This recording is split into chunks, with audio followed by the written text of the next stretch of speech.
Multiple volunteers making this a day of service, and the Dallas mayor urging people to be like Bo. His name not known to many before September 6, 2018.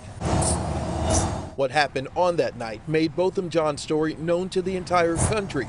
I hope it makes him proud. 2 years following Botham's death, Dallas artist Theo Ponchavelli painted a mural of John a few blocks away from where he was killed. It brings some sort of relief or joy to their heart. That's usually my goal. John was in his Southside Flats apartment when then Dallas police officer Amber Geiger entered. Geiger thought John was an intruder in her apartment, so she shot and killed him. A little more than a year later, Geiger was found guilty and sentenced to 10 years in prison. 2 years without Botham comes at a time where there's been more talk about police brutality and racial injustice.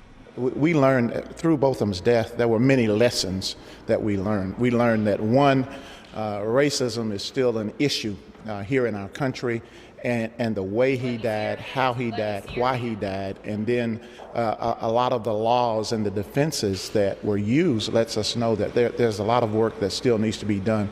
So because we're still talking about him, because we're still talking about the impact that he had, that lets us know that he was an outstanding young man.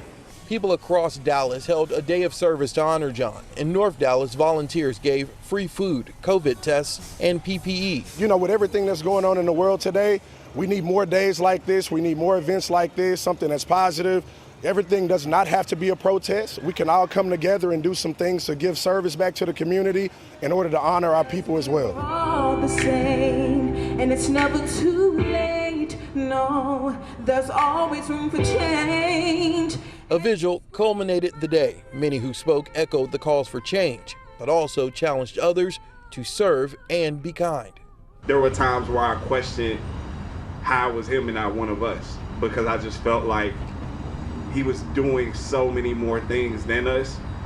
But the only thing I can look at that and see is that, you know, God called him home, because in a short 26 years, he had already served his purpose here. Today, Dallas Mayor Eric Johnson says that on September 29th, it will be Like Bo Day. That's Botham Jean's birthday. Blake and Natalie. Okay, Stephen, thanks.